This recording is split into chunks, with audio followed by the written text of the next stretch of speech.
Hello class 12th, welcome to learn with Jenit guru. मैं हूं निकी पंडित और आज हम करने वाले हैं मेटालिक एंड इलेक्ट्रोलिटिक कंडक्टर्स के बारे में। तो फटाफट से हेडिंग लिखो। क्या है heading? Metallic and electrolytic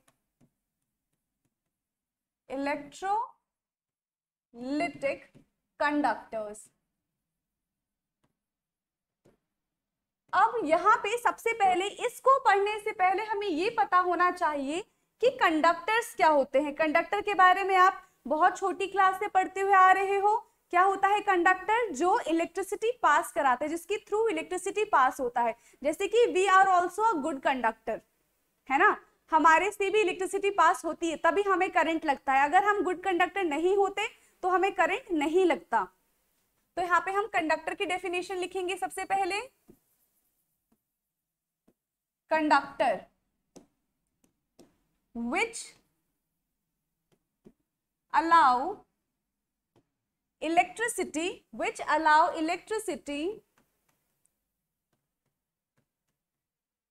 to pass through them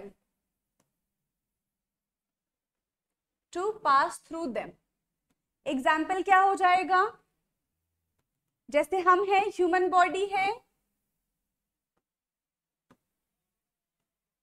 body है, आयरन है, ठीक है, कोबाल्ट है, एटसेट्रा। तो इन सबको हम बोलेंगे कंडक्टर है, क्योंकि इलेक्ट्रिसिटी पास करते हैं। ओके, लेकिन यहाँ पे हम कैसे कंडक्टर्स की बात कर रहे हैं? मेटालिक कंडक्टर की बात कर रहे हैं। सबसे पहले मेटालिक कंडक्टर पढ़ेंगे। तो मेटालिक कंडक्टर्स में हम क्या लेंगे? मेटल्स लेंगे। यहाँ पे हेडिंग लगाओ, मेटालिक कंडक्टर। देखो, मेटालिक कंडक्टर में हमने लिया है मेटल में हम ले रहे हैं यहाँ पे क्या? क्रोमियम ले लेते हैं। यह है क्रोमियम, जो कि 24th नंबर पे प्रेजेंट होता है। इसका जो एटॉमिक नंबर है वो 24 है। और जब आप इसका कॉन्फ़िगरेशन करते हो तो ये एक्सेप्शन में भी आता है, ठीक है। तो इसमें क्या हो जाएगा? इसकी अगर हम कॉन्फ़िगरेशन करेंगे तो क्या होता है? 3d5 4s1, यानी कि ये जो दोनों है ये वैलेंस शेल है। जो आउटर मोस्ट शेल होते हैं उनको हम बोलते हैं वैलेंस शेल। ये है वैलेंस शेल। अगर हम मेटेलिक कंडक्टर की बात करते हैं, अगर हम मेटल की बात करते हैं, तो मेटल एटम में दो चीजें हमें देखने के लिए मिलती हैं। कौन कौन सी दो चीजें हमें देखने के लिए मिलेगी? सबसे पहला हमें देखने के लिए मिलता है फ्री इलेक्ट्रॉन। सारे मेटल्स में फ्री इलेक्ट्रॉन्स होते हैं। एंड दूसरा हमें देखने के लिए मिलता है कर्नल। अब ये कर्नल क्या होता है? देखो, कर्नल के अंदर आता है हमारा, इसमें न्यूक्लियस प्लस इनर शेल, और फ्री इलेक्ट्रॉन्स में क्या आएगा हमारा? वैलेंस शेल,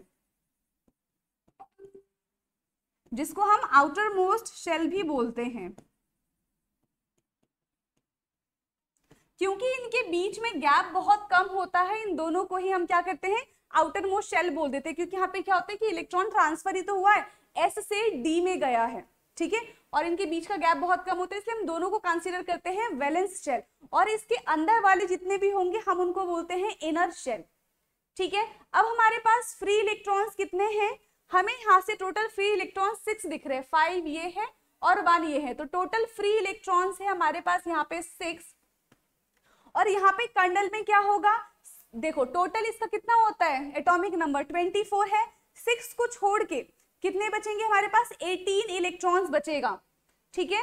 तो यहाँ पे आ जाएगा हमारा, एक तो 18 इलेक्ट्रॉन इसके पास है, 18 इलेक्ट्रॉन, और प्लस न्यूक्लियस में जो भी प्रोटॉन होंगे, इन सब का सम हमारा कर्नल कहलाता है। और सिर्फ फ्री इलेक्ट्रॉन, जो आउटर मोस्ट शेल है उसको हम बोलते हैं, उसमें फ्री इलेक्ट्रॉन्स होते हैं। अब ये बॉन्ड कैसे बनाते हैं ये देखते हैं। अगर हमारे पास क्रोमियम है, ये एक मेटल है, अगर मेटल का हमारे पास मान लो कोई भी चीज है, चाहे आप क्रोमियम ले लो, मैग्नीशियम ले लो, सॉरी मैग्नीज ले लो, ठीक है, या फिर आयरन ले लो, सबका सेम ही है।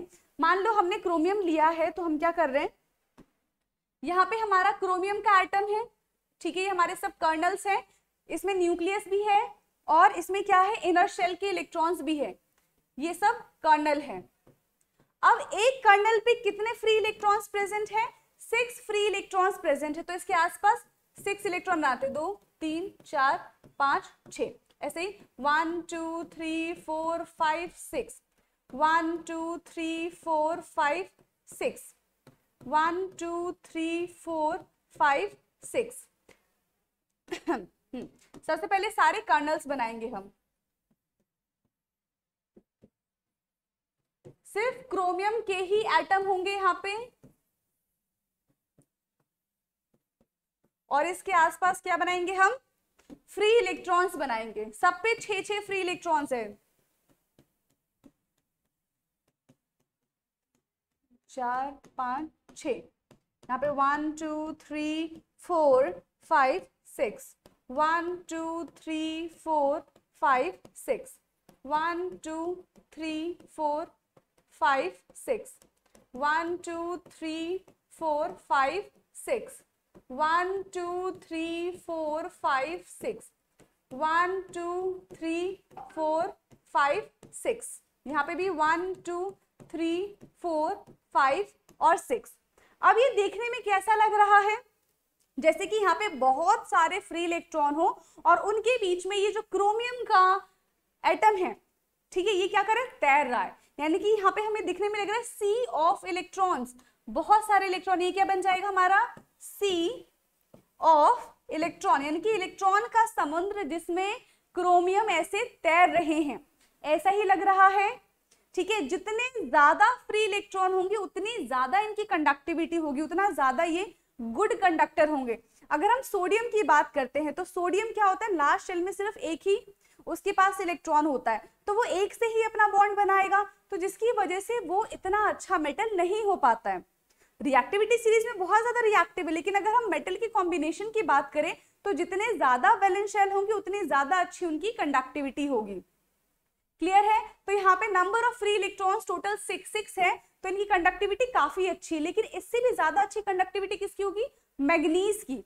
मैग्नीज की अगर हम बात करें तो यहाँ पे देखो, यहाँ पे हमने लिया है मैंगनीज, जिसका आता है एटॉमिक नंबर ये 25 होता है, और इसका अगर हम कॉन्फ़िगरेशन करेंगे तो ये हो जाएगा 3d5 4s2, यानी कि वैलेंस शेल में इसके पास कितने फ्री इलेक्ट्रॉन्स है? फ्री इलेक्ट्रॉन्स है टोटल 7। ठीक है, और एटम की अगर इसकी बात करें तो हम एटम में क्या क्या होगा? न्यूक्लियस होगा। ठीक है, एटम के कर्नल की अगर हम बात करें, अगर हम कर्नल में देखें तो इसके पास न्यूक्लियस तो है ही, साथ में क्या है? इनर शेल के इलेक्ट्रॉन्स है। इनर शेल के इलेक्ट्रॉन्स है, कितने? 18 इलेक्ट्रॉन्स है इसके इनर शेल के। अब इसका अगर हम बनाते हैं तो हर एक कर्नल के बाहर हमें यहाँ पे हर एक कर्नल के बाहर क्या देखने के लिए मिलेगा? Total 7 electrons, total 7 free electrons हमें देखने के लिए मिलेगा। यानी कि यहाँ पे क्या होगा? 1 2 3 4 5 6 और 7, ऐसे ही ये 7 7 7 हम बनाते चले जाएंगे, तो इसकी जो कंडक्टिविटी होगी ये और ज्यादा स्ट्रॉन्ग होगा। 4 5 6 और 7, 1 2 3 4 5 6 7, 1 2 3 4 5 6 और 7, ये ऐसा ही बनते चला जाएगा। ये भी सी जैसा ही दिखेगा अगर मैं यहाँ पे बहुत सारा बना दूंगी तो। ठीक है, तो चाहे मैग्नीज हो, आयरन हो, हम क्रोमियम की बात करें, सबके सब मेटल है, बस डिपेंड करता है कि वैलेंस शेल में कितने इलेक्ट्रॉन्स है। जितने ज्यादा इलेक्ट्रॉन्स होंगे, जितने ज्यादा फ्री इलेक्ट्रॉन होंगे, उतनी ज्यादा उनकी कंडक्टिविटी होगी। ठीक है, नोट डाउन करो इसको। अब जो भी हमने यहाँ पे देखा है उसको थ्योरी के फॉर्म में कैसे लिखेंगे? देखो, फर्स्ट पॉइंट हमारा आएगा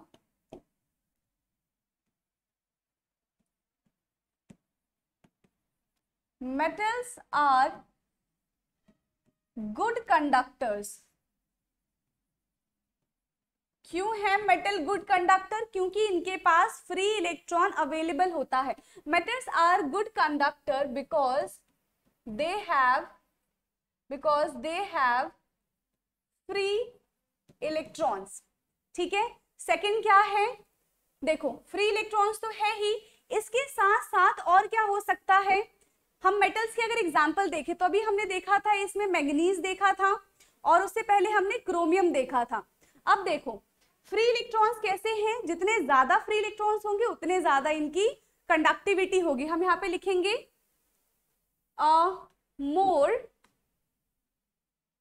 मोर हम यहाँ पे इसको ऐसे लिख सकते हैं, conductivity increase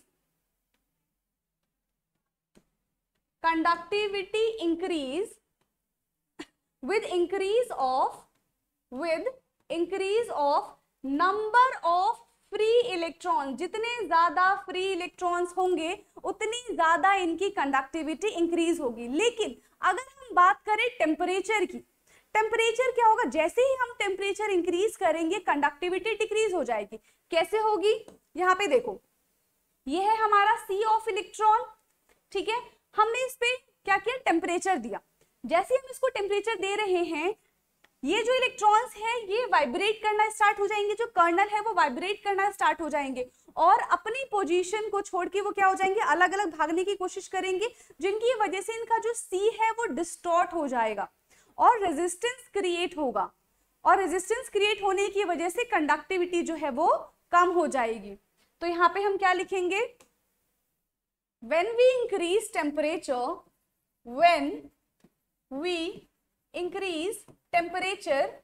conductivity decrease because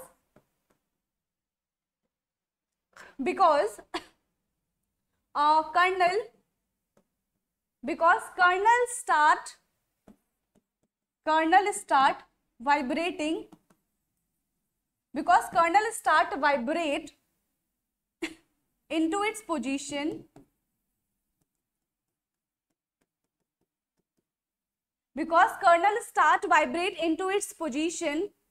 and electron will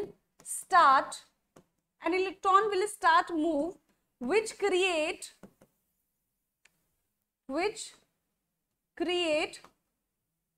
hindrance, जो कि hindrance क्रिएट करेगा, रुकावट क्रिएट करेगा, which create hindrance and hence conductivity decrease, जिसकी वजह से कंडक्टिविटी डिक्रीज हो जाएगी। तो याद रखना, जितने ज्यादा नंबर ऑफ फ्री इलेक्ट्रॉन्स होंगे उतनी ज्यादा कंडक्टिविटी होगी, ठीक है। फ्री इलेक्ट्रॉन्स पे ही डिपेंड करता है कंडक्टिविटी, लेकिन जैसे ही हम टेम्परेचर को बढ़ा देंगे कंडक्टिविटी क्या हो जाएगी, वो कम हो जाएगी। क्लियर है। तो ये था हमारा मेटालिक कंडक्टर। अब मेटालिक कंडक्टर के बाद हमें क्या पढ़ना है, इलेक्ट्रोलिटिक कंडक्टर। अब आता है हमारा इसका second part, electrolytic conductor.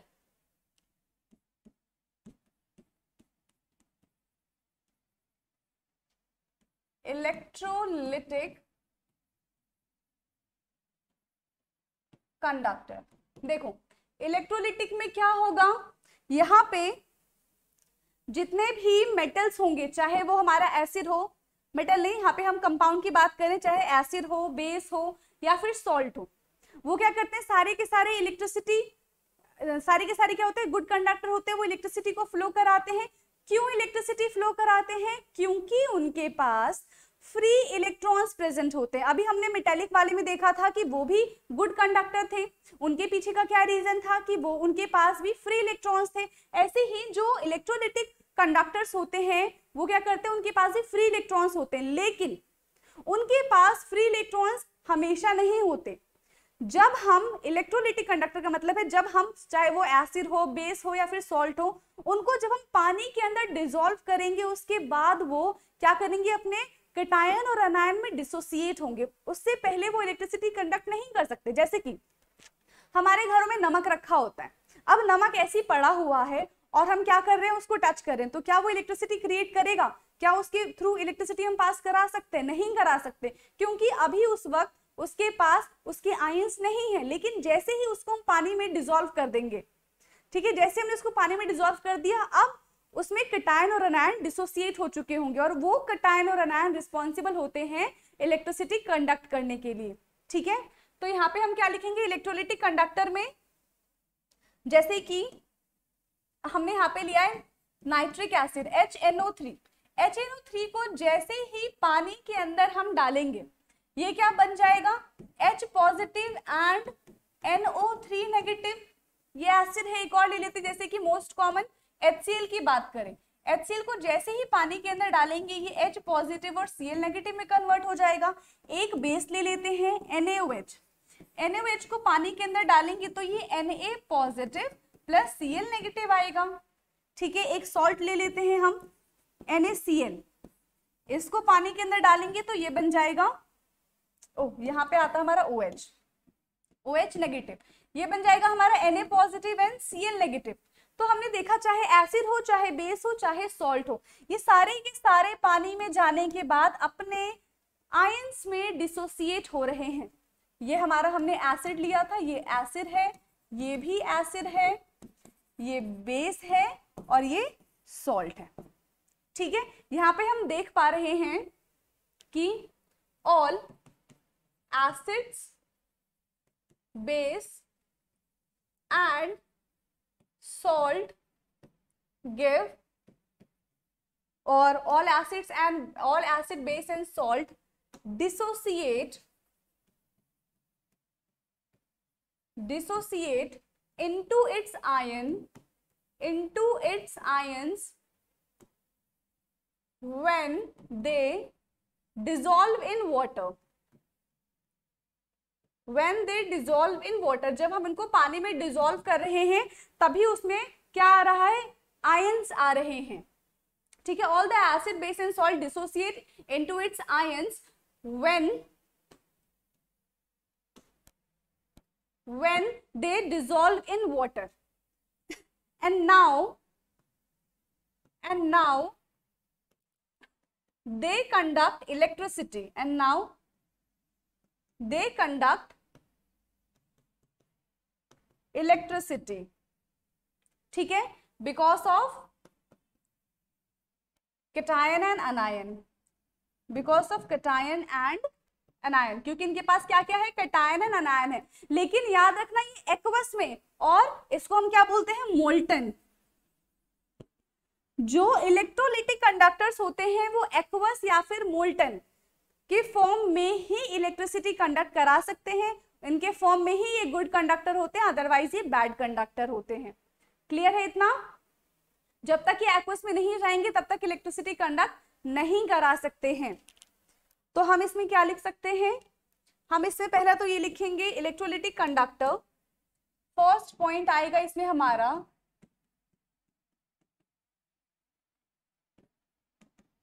Electrolytic conductor is a good conductor when they present in aqueous or molten form। वो एक्वस और मोल्टन फॉर्म में प्रेजेंट होंगे तभी ये गुड कंडक्टर होंगे, otherwise they are bad conductor, otherwise they are bad conductors. नहीं तो क्योंकि इनके पास कटायन अनायन होंगे ही नहीं तो ये इलेक्ट्रिसिटी कंडक्ट नहीं करेंगे। सेकंड है, बताओ टेम्परेचर का क्या इफेक्ट होगा। जब हम टेम्परेचर देंगे तो इन पे क्या चेंजेस आएंगे। जैसे कि हमने मेटालिक कंडक्टर की बात की थी कि टेम्परेचर बढ़ाते ही कंडक्टिविटी जो है वो डिक्रीज हो रही है, लेकिन यहाँ पे इसका उल्टा होगा। जैसे ही हम टेम्परेचर बढ़ाएंगे कंडक्टिविटी भी इंक्रीज हो जाएगी। क्या लिखेंगे, when we increase temperature conductivity will also increase, conductivity will also increase। जो कंडक्टिविटी है वो भी इंक्रीज होगा। अब इसके पीछे का क्या रीजन है कि टेम्परेचर बढ़ाने से कंडक्टिविटी इंक्रीज हो रहा है। देखो पहले ये HCl था, मान लो एक्वस में गया, H+ आयन और Cl आयन में डिसोसिएट हो गया, लेकिन जैसे ही हम टेम्परेचर देंगे इसका ब्रेकडाउन और ज्यादा होगा, हमें टेम्परेचर बढ़ाने पे और ज्यादा आयंस मिलेंगे, और जितने ज्यादा आयंस मिलेंगे उतनी ज्यादा हमारी कंडक्टिविटी होगी।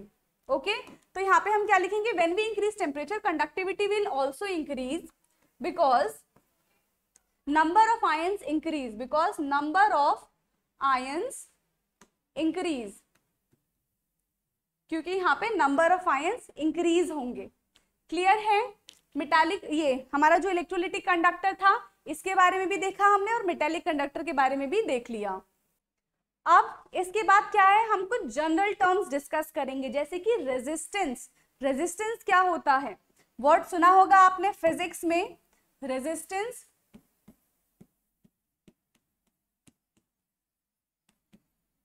ठीक है, एक होता है रेजिस्टेंस और एक होता है रेजिस्टिविटी।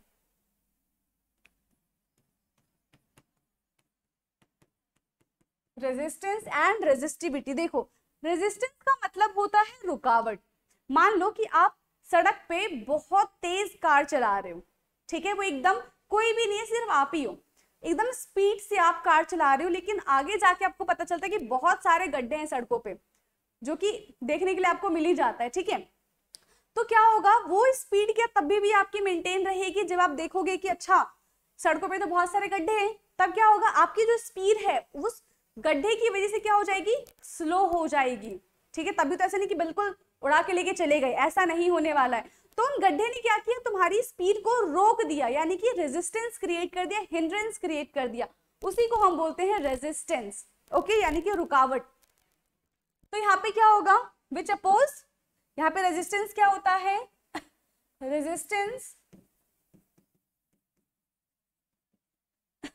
अपोज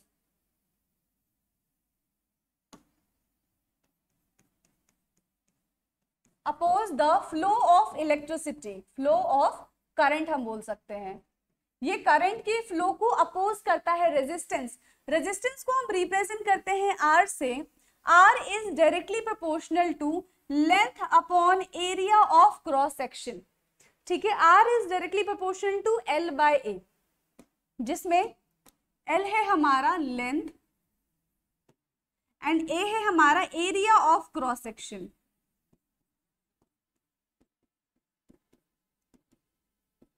ठीक है, L बाय ए को हम क्या बोलते हैं, सेल कांस्टेंट भी बोलते हैं,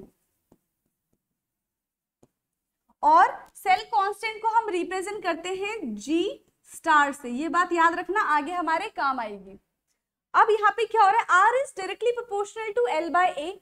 हम जैसे ही यहाँ पे डायरेक्टली प्रोपोर्शनल का साइन हटाएंगे, एक कांस्टेंट आता है, तो यहाँ पे कांस्टेंट आया है हमारा R is equal to rho L upon A, और ये जो रो है इसी रो को हम बोलते हैं रेजिस्टिविटी। ठीक है, ये जो कांस्टेंट आया है इसको हम बोलते हैं रेजिस्टिविटी। अब रेजिस्टेंस की यूनिट क्या होती है, रेजिस्टेंस की यूनिट होती है ओम, OHM, या फिर ये इसका सिंबल है ओम का सिंबल, इसको हम बोलते हैं रेजिस्टेंस। ओके, अब अगर हम रेजिस्टिविटी की बात करें तो हम यहाँ पे किसकी बात कर रहे हैं, इसकी बात कर रहे हैं। तो इसको कैसे हम रिप्रेजेंट करेंगे, हमें ये बात पता है, R is equal to rho L by A है, तो यहां से रो निकालेंगे हम, तो रो निकालने के लिए क्या हो जाएगा, ये हो जाएगा हमारा R A बाय एल। ठीक है, ये हमारा हो जाएगा रेजिस्टिविटी। अब देखो रेजिस्टेंस की यूनिट क्या थी, ओम थी, रेजिस्टिविटी की यूनिट क्या हो जाएगी, ओम सेंटीमीटर। ठीक है, ओम सेंटीमीटर।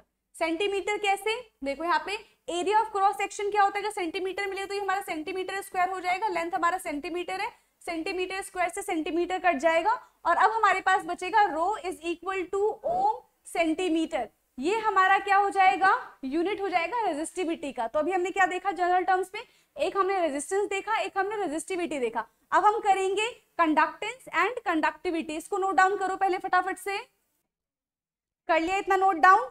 अब क्या है हमारा conductance, conductance, conductance and second term क्या था, कंडक्टिविटी।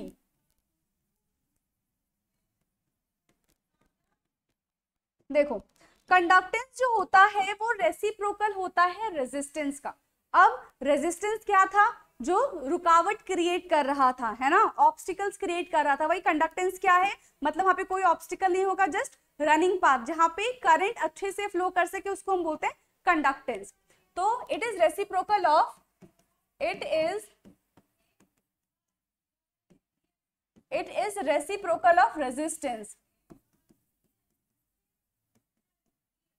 ठीक है, जिसको हमने क्या बोला है, इसको हमने बोला है कंडक्टेंस। अब कंडक्टेंस को हम रिप्रेजेंट करते हैं G से, यहाँ पे हम लिख देते हैं कंडक्टेंस को रिप्रेजेंट करते हैं G से। तो क्या हो जाएगा, G is equal to 1/r, क्योंकि ये इसके इनवर्सली प्रोपोर्शनल, इसका रेसिप्रोकल है। तो यहां से हो जाएगा, हमें पता है R की वैल्यू होती है रो L/A।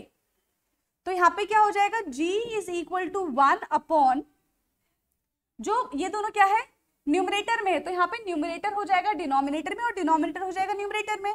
तो यहाँ पे आएगा रो L और ऊपर आ जाएगा हमारा A। तो यहाँ से क्या बन गया, G इज इक्वल टू, यानी कि conductance is equal to A, यानी कि area of cross section upon resistivity into length. ये हमारे कंडक्टेंस का क्या आया है, फॉर्मूला आया है।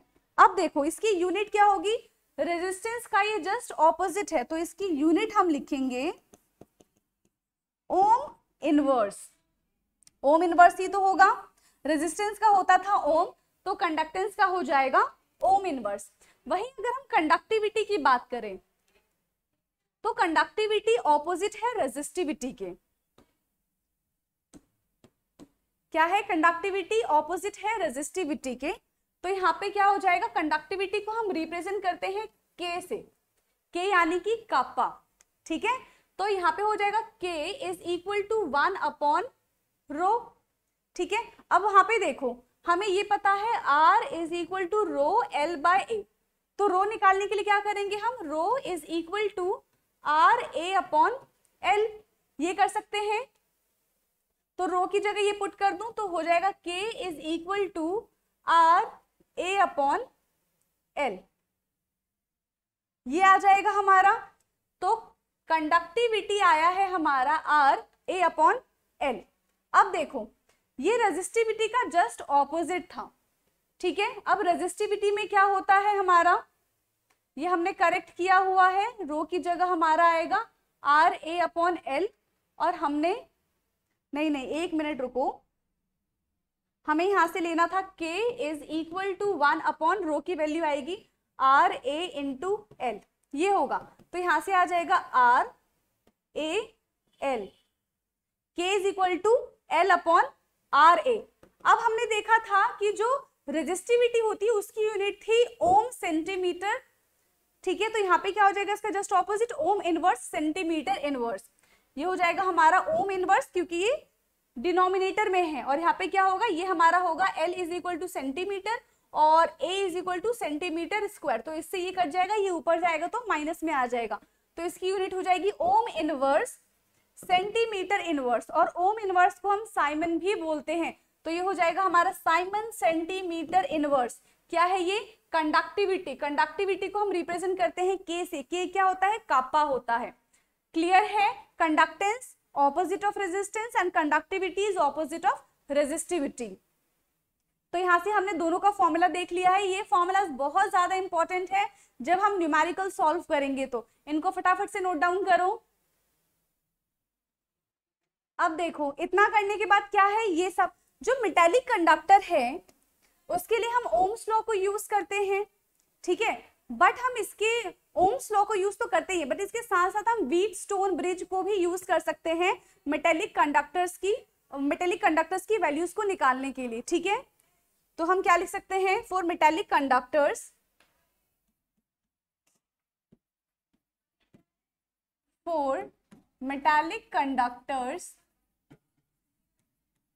we can use Wheatstone bridge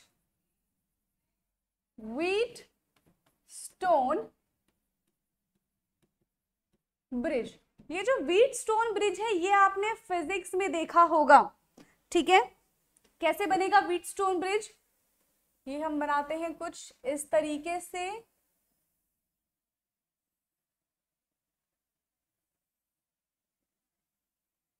और यहाँ पे हम लगाते हैं AC करंट, ठीक है, ये ऑल्टरनेट करंट हो गया। बीच में हम लगाते हैं डिटेक्टर, ठीक है, और एक रेजिस्टेंस यहाँ पे होता है, एक रेजिस्टेंस यहाँ पे हम लगाते हैं सेल कांस्टेंट, और एक रेजिस्टेंस यहाँ पे होता है। ये क्या है हमारा, ये है डिटेक्टर, और ये है रेजिस्टेंस 1, रेजिस्टेंस 2 जहां पे हम यूज करते हैं सेल कांस्टेंट, ठीक है, ये अननोन वैल्यू है, और ये हो जाएगा हमारा R3 और ये है हमारा R4। तो फाइंड आउट कैसे करते हैं व्हीटस्टोन ब्रिज से, ये आ जाता है हमारा formula R1/R2 is equal to R3/R4। इसमें क्या है, हमें R2 की वैल्यू नहीं पता है, ठीक है, तो हम व्हीटस्टोन ब्रिज से यहाँ पे सेल कांस्टेंट लगा के R2 की वैल्यू फाइंड आउट कर सकते हैं। तीनों की नोन है, यहाँ से हम R2 की वैल्यू निकाल सकते हैं, लेकिन ये सिर्फ और सिर्फ मेटेलिक वायर्स के लिए है। क्यों, मेटेलिक कंडक्टर्स के लिए, मेटेलिक कंडक्टर के लिए क्यों है, देखो यहाँ पे हमने मेटल्स कंडक्ट करा दिया, लेकिन वहीं अगर हम बात करें इलेक्ट्रोलिटिक कंडक्टर की, तो हम इलेक्ट्रोलिटिक कंडक्टर में व्हीटस्टोन ब्रिज कैसे यूज करेंगे, आप खुद सोचो। यहाँ पे हम क्या लिख सकते हैं, for metallic wire, for metallic conductors we use this but there is a problem in electrolytic conductor। अब हम electrolytic conductors में क्या करेंगे, हम यहाँ पे लिखेंगे we face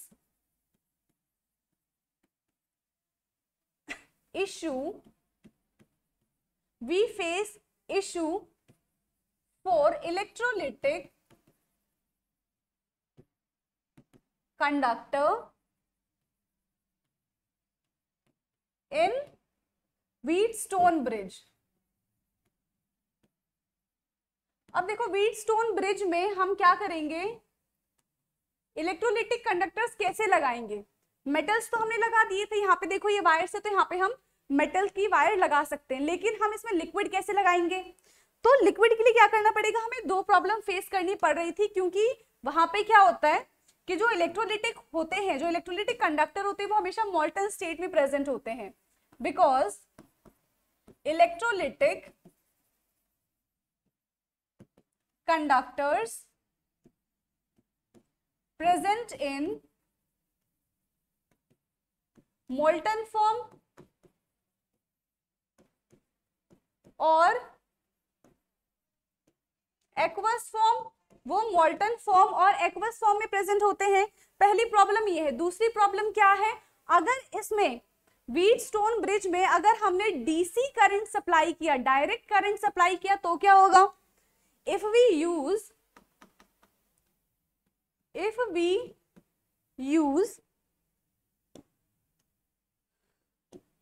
यहां पे हम लिखेंगे if we use direct current, then water will evaporate, which make solution concentrated। अब हमारे पास सोल्यूशन है, हमने डायरेक्ट करंट सप्लाई कर दिया, तो क्या होगा, जो वाटर है वो इवापोरेट हो जाएगा और हमारे पास सिर्फ आयंस बचेंगे। तो इसका तो हमें ऑल्टरनेटिव सोर्स मिल गया कि डायरेक्ट करंट की जगह हम ऑल्टरनेट करंट यूज करेंगे। बट जो फर्स्ट वाला है कि हमारे पास जो इलेक्ट्रोलिटिक कंडक्टर्स होते हैं वो मोल्टन फॉर्म में प्रेजेंट होते हैं, तो हम उसको कैसे यूज करेंगे, तो इसके लिए हम बनाते हैं इलेक्ट्रोलिटिक सेल। इलेक्ट्रोलिटिक सेल की हेल्प से हम क्या करते हैं, इलेक्ट्रोलिटिक कंडक्टर्स को ऑब्टेन करते हैं, ठीक है। तो अब इतना लिखो, फिर हम करेंगे इलेक्ट्रोलिटिक सेल। कर लिया। अब हम क्या बनाएंगे, इलेक्ट्रोलिटिक सेल या फिर कंडक्टिविटी सेल। ये हो जाएगा हमारा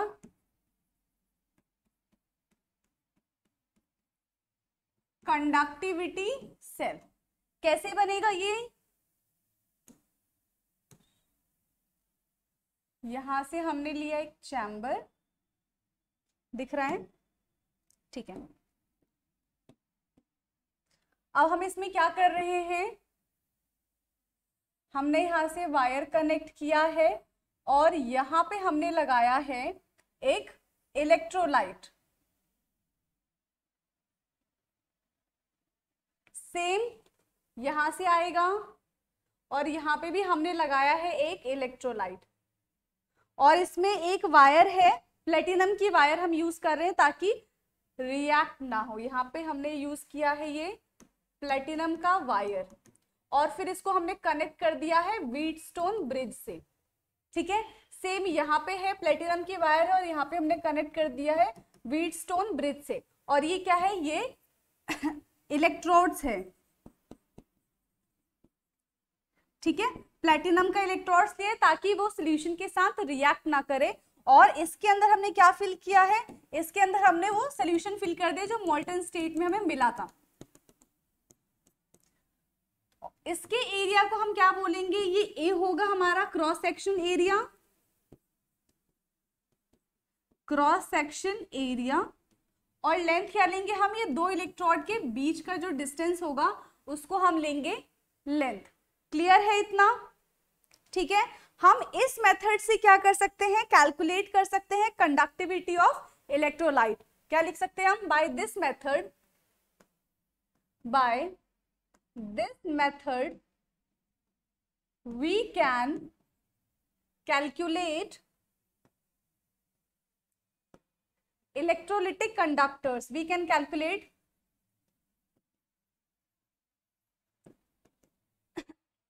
electrolytic conductors, but we cannot calculate power। हम यहाँ से पावर कैलकुलेट नहीं कर सकते, but we cannot calculate powers.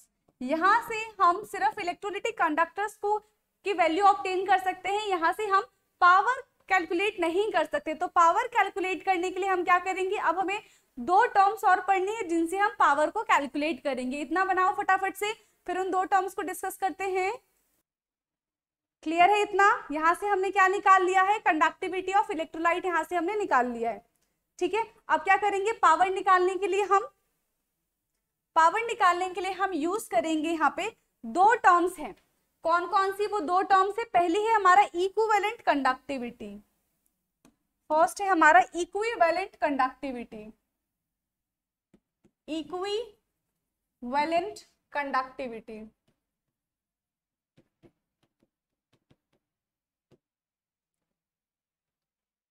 ये क्या होगा, इक्विवेलेंट कंडक्टिविटी। देखो, इक्विवेलेंट कंडक्टिविटी को हम रिप्रेजेंट करते हैं लैम्डा ई क्यू से। ठीक है, क्या हो जाएगा, it is the conductivity of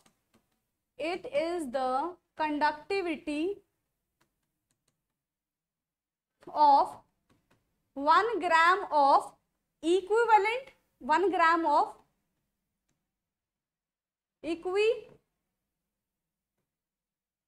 it is the conductivity of 1 gram of equivalent electrolyte। ठीक है, इसका फॉर्मूला क्या होगा, हमें पता है लैम्डा ई क्यू से रिप्रेजेंट करते हैं। इसका फॉर्मूला होगा K इंटू 1000 अपॉन नॉर्मेलिटी, और यहाँ पे K क्या है, कापा, जो हमने पहले किया था। यहाँ पे देखो K, यहां से हम K निकालेंगे। ठीक है, और यहां से K निकालने के बाद हम यहाँ पे पुट करेंगे, इसमें पुट करेंगे। N क्या है, नॉर्मेलिटी। ये सारी चीजें आपको क्वेश्चन में दी होगी या फिर इनमें से कोई सा भी एक आपको निकालने के लिए आ सकता है। तो ये हो जाएगा हमारा इक्विवेलेंट कंडक्टिविटी। इसको नोट डाउन करो। फिर हम करेंगे मोलर कंडक्टिविटी। मोलर कंडक्टिविटी क्या होता है, इसकी यूनिट क्या हो जाएगी, साइमन सेंटीमीटर स्क्वायर इक्विवेलेंट। ठीक है, साइमन सेंटीमीटर स्क्वायर इक्विवेलेंट। अब हम बात करेंगे मोलर कंडक्टिविटी की। मोलर कंडक्टिविटी, मोलर कंडक्टिविटी को हम किससे रिप्रेजेंट करते हैं, देखो सबसे पहले मोलर कंडक्टिविटी क्या होता है, it is the conductivity of 1 molar of electrolytic solution. यहाँ पे लिखेंगे it is the conductivity of 1 molar of electrolytic solution. Electrolytic solution, यहाँ पे भी इलेक्ट्रोलिटिक सोल्यूशन कर लेना आप लोग, इलेक्ट्रोलाइट की जगह इलेक्ट्रोलिटिक सोल्यूशन। ठीक है, यहाँ पे भी हमारा हो जाएगा इलेक्ट्रोलिटिक सोल्यूशन। ओके, तो ये है हमारा molar conductivity, it is the conductivity of 1 molar of electrolytic solution, represent करेंगे हम लैम्डा m से। ओके, तो यहाँ पे क्या होगा हमारा लैम्डा m, जैसे हमने क्या किया था इक्विवेलेंट कंडक्टिविटी में देखा था, वैसे हमारा यहाँ पे भी होगा। बस डिफरेंस क्या है, वहां पे हमने नॉर्मेलिटी लिया था, यहाँ पे हम मोलारिटी लेंगे। ये हो जाएगा हमारा K इंटू 1000, K क्या है, कप्पा है, अपॉन मोलारिटी, और इसकी यूनिट क्या हो जाएगी, साइमन सेंटीमीटर स्क्वायर पर मोलर, ये इसकी यूनिट हो जाएगी। क्लियर है, पर मोलर और पर मोल हम लिख सकते हैं, पर मोल। तो ये है हमारा मोलर कंडक्टिविटी, तो इससे हम पावर फाइंड आउट कर सकते हैं किसी भी इलेक्ट्रोलिटिक सोल्यूशन की। क्लियर है इतना, आज की क्लास के लिए इतना ही, बाकी हम करेंगे नेक्स्ट क्लास में, कोशिश करेंगे कि इसकी एनसीईआरटी रीडिंग कर ले। Okay, thank you so much, bye.